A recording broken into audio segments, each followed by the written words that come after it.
The sun scorched the golden sand outside the Al Harbi Palace, where a $10 million wedding was underway. Celebrities, royals, influencers, all dressed in gold and white, gathered to witness the union of Khalid Al Harbi, the youngest billionaire CEO in the Middle East, and Princess Layla of Abu Dhabi. Photographers screamed, drones hovered, and imported roses lined the aisle. It was the wedding of the year, until a woman in a cheap maid's uniform and sandals burst through the towering marble doors. Heels screeched, guests gasped, the orchestra stopped mid-note. She was shaking, but determined. "I'm sorry," she cried, her voice echoing through the gilded hall. "But this wedding can't happen." All eyes turned, murmurs erupted. "Who is she? Security, remove her." Khalid's eyes locked on her. Recognition flashed across his face, but then he looked away like he didn't know her. But she kept walking, past the stunned guests, past the shocked bride, straight to the altar. Then she said it, "I'm pregnant with your child, Khalid. And you know exactly who I am." Gasps exploded, cameras turned, Princess Layla's veil dropped in horror. The world's richest wedding just turned into a royal scandal. Her name? Amina Okafor, a 25-year-old Nigerian maid working under the table at Khalid's beach villa. No last name in the guest list, no invitation, but plenty of receipts. The last time they were alone? 6 months ago. A drunken after-party, a missed flight, one shared bottle of whiskey, and a night Amina never expected to remember, but couldn't forget. "You told me I was beautiful," she said, trembling. "You said no one had ever seen me like you did. And then you disappeared." Khalid stood frozen. His bride screamed at him in Arabic. The guests were filming. The sheikh's guards stepped forward.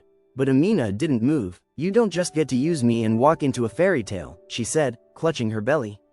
"You're not just my one-night stand. You're also my boss." Boom. Another bomb. What started as a royal wedding was now a potential paternity hearing. The footage hit TikTok before the sheikh could blink.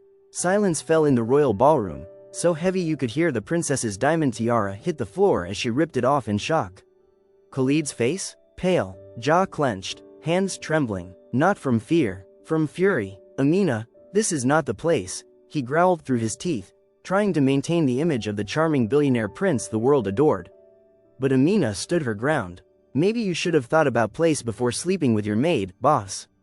The guests were stunned. The princess was frozen. The press was live. And then, Amina pulled something out of her purse. "A flash drive. You want me to leave quietly? Then explain what's on this. The night you took me to your villa, I thought it was love. But the next morning, your head of security slipped up. Told me the whole night was recorded, for security reasons." Boom. You could feel the scandal crack the air. The sheikh's advisors started whispering. The groom's lawyer stood up in panic. "Are you seriously admitting to having surveillance on your staff's private quarters?" Amina nodded, eyes locked with Khalid. "You bet I am. You watched that tape, then ghosted me. Then promoted me to housemaid in your Dubai estate to keep me silent." The truth was unraveling like silk in a sandstorm. The billionaire, hailed as a philanthropist and man of honor by the international press, had just been publicly accused of workplace misconduct, illegal surveillance, sexual coercion, and possibly a royal baby born out of scandal. Princess Layla collapsed, literally fainted. Medical staff rushed to her side. A news outlet live-streamed the chaos. The hashtag Maid vs Billionaire was already trending in 11 countries. But the sheikh didn't blink. He stood, calm but cold, and said, "Amina, if what you say is true, then the child in your belly could be heir to one of the largest oil fortunes on earth." Khalid turned to his father in disbelief. "You're seriously going to listen to this, servant?" "No," the sheikh replied. "I'm going to order a DNA test." And just like that, Amina wasn't a maid anymore. She was a potential mother to a royal heir. But Khalid had one more card to play, and it was deadly. The ballroom had become a battlefield. News outlets had stormed the palace gates. Twitter was exploding. Cameras zoomed in on Amina's tear-streaked face, while Khalid whispered something to his lawyer that made the man's eyes widen in horror. Behind the palace curtains, secrets were already being weaponized. That very night, Amina was escorted to a safe room, a luxurious chamber far from the guests. But make no mistake, it was a golden cage. No phones, no staff, and 2 silent bodyguards posted outside. She wasn't a guest, she was a liability. Inside the groom's private chambers, Khalid was fuming. "I gave that girl a job out of pity. One night of weakness, and now she's trying to destroy me?" She's not going to raise my child and drag my name into dirt. But his father, the sheikh, was not swayed. If the DNA proves the child is yours, it must be acknowledged. The royal bloodline demands it. Whether born in silk or street, a child of al-Harbi is al-Harbi. Khalid wasn't having it, not when it would cost him everything, his marriage, his inheritance, and his spotless image. That's when the idea came. What if the test never happens? Khalid whispered to his fixer. His longtime enforcer, Jamal, understood the message without needing it spelled out. An accident in the garden, perhaps. One that ends the problem before it begins. Meanwhile, Amina wasn't sleeping.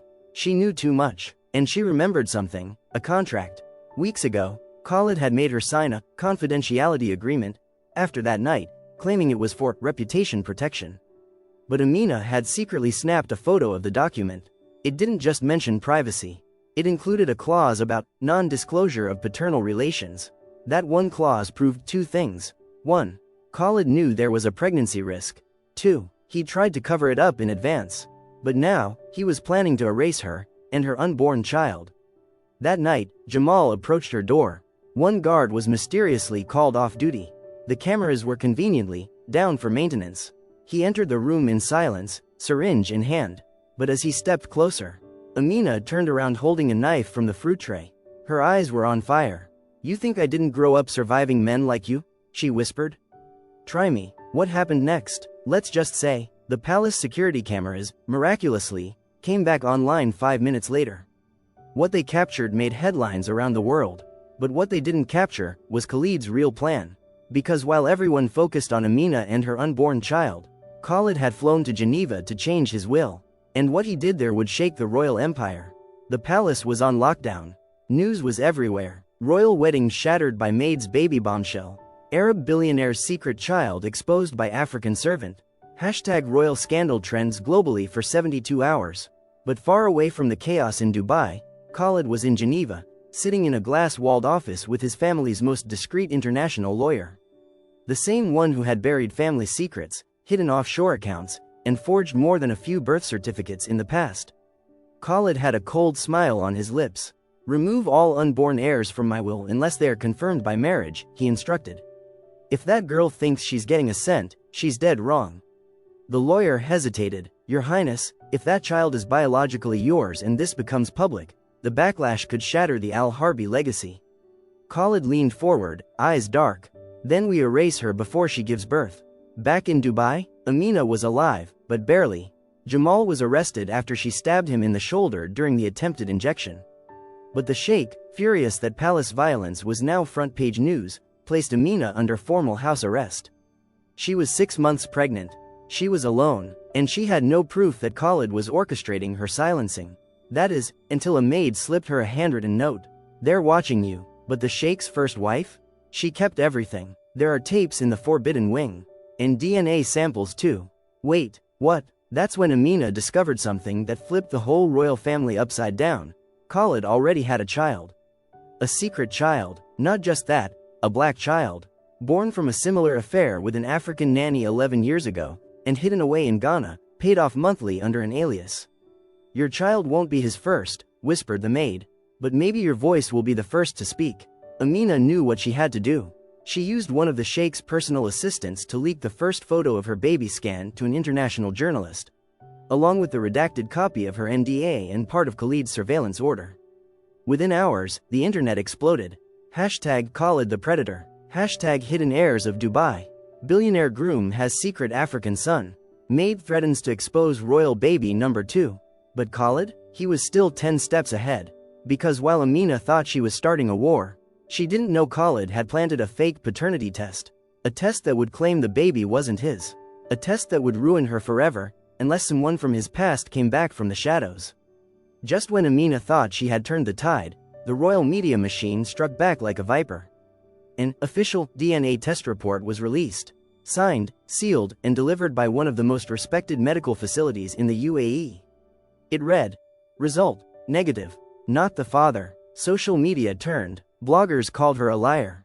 The sheikh disowned her publicly. This woman tried to destroy a royal wedding with fabricated claims. She is no longer under our protection. Amina was thrown out of the palace that same night, 8 weeks pregnant, humiliated, jobless, and falsely branded a gold digger. Paparazzi trailed her as she walked barefoot through the desert highway, tears streaming down her face, belly already swelling with a child the world now hated. But what no one expected was that a ghost from Khalid's past was about to rise. Halfway across the world, in Accra, Ghana, an 11-year-old boy named Yusuf Al-Harbi was watching YouTube on a school computer when a video popped up. Arab billionaire's African maid crashes wedding claiming pregnancy. His eyes widened. He turned to the headmistress and whispered, "That man, that's my father." Within hours, his guardian, an older woman named Auntie Lamasi, was dialing an encrypted number. "It's time," she said. "The world will now meet the true heir." Back in Dubai, Khalid was untouchable. He was planning a honeymoon in Switzerland with his new bride, a supermodel from Turkey who was promised $80 million in dowry for giving the Al-Harbi Empire a pure heir. But on the day of their departure, the royal airport was ambushed by flashing cameras, activists, and Interpol agents. A bombshell whistleblower had just come forward. One of Khalid's own royal doctors had anonymously leaked internal communications showing that the DNA test had been swapped. The real test confirmed Amina's baby as a 99.98% match to Khalid. But that wasn't the end, because Interpol had received a second, even more damning piece of evidence, a certified birth certificate of Yusuf Al-Harbi, signed in Geneva, registered under Khalid's name, and funded by a hidden paternity trust. Khalid was cornered. Fraud, medical tampering, perjury, attempted conspiracy to harm a pregnant woman. And now, he wasn't just facing cancel culture. He was facing a 20-year sentence. Meanwhile, Amina, once dragged and humiliated, was now being begged to speak. Talk shows offered millions. Book publishers fought for her story. A royal memoir? A Netflix deal? But what shocked the world the most was when Amina didn't say a word.